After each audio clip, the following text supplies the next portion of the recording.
बिजनीआव नख'ल रां प्रिन्टिं मेसिनजों लोगोसे साथाम सुबुं हमदों।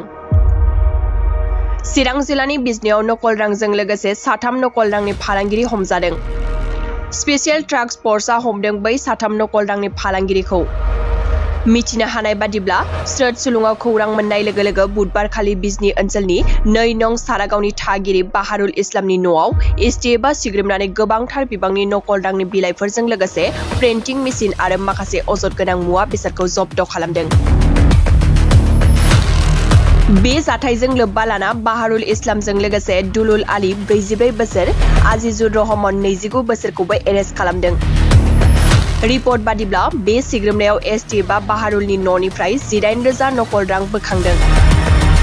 बबेखानि 500 रांनि गां 38 नख'ल रांनि बिलाइ, मोन 8 बान्डोल गुफुर लेखा बिलाइ, नख'ल रां साफायग्रा प्रिन्टिं मेसिन, गंब्रै मबाइल फन, A4 साइज लेखा बिलाइनि थफ्ला, AS01BX5504 नम्बरनि गंसे कारखौ पुलिसआ जब्द खालामदों।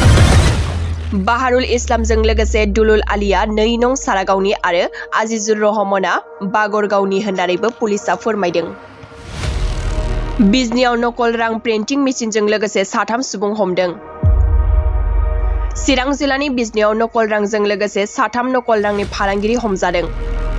स्पेशल टास्क फर्सआ हमदों बै साथाम नख'ल रांनि फालांगिरिखौ। मिथिनो हानाय बादिब्ला स्रोद सुलुङाव खौरां मोननाय लोगो लोगो बुधबारखालि बिजनी ओनसोलनि 2 नं सारागावनि थागिरि बाहारुल इस्लामनि न'आव एसटिएफआ सिग्रोमनानै गोबांथार बिबांनि नख'ल रांनि बिलाइफोरजों लोगोसे प्रिन्टिं मेसिन आरो माखासे अजद गोनां मुवा बेसादखौ जब्द खालामदों। बे जाथायजों लोब्बा लाना बाहारुल इस्लामजों लोगोसे दुलुल आली 44 बोसोर, आजिजुर रहमान 29 बोसोरखौबो एरेस्ट खालामदों। रिपर्ट बादिब्ला बे सिग्रोमनायाव एसटिएफआ बाहारुलनि न'निफ्राय 18,000 नख'ल रां बोखांदों। बबेखानि 500 रांनि गां 38 नख'ल रांनि बिलाइ, मोन 8 बान्डोल गुफुर लेखा बिलाइ, नख'ल रां साफायग्रा प्रिन्टिं मेसिन, गंब्रै मबाइल फन, A4 साइज लेखा बिलाइनि थफ्ला, AS01BX5504 नम्बरनि गंसे कारखौ पुलिसआ जब्द खालामदों। बाहारुल इस्लामजों लोगोसे दुलुल आलीआ 2 नं सारागावनि आरो आजिजुर रहमाना बागरगावनि होननानैबो पुलिसआ फोरमायदों।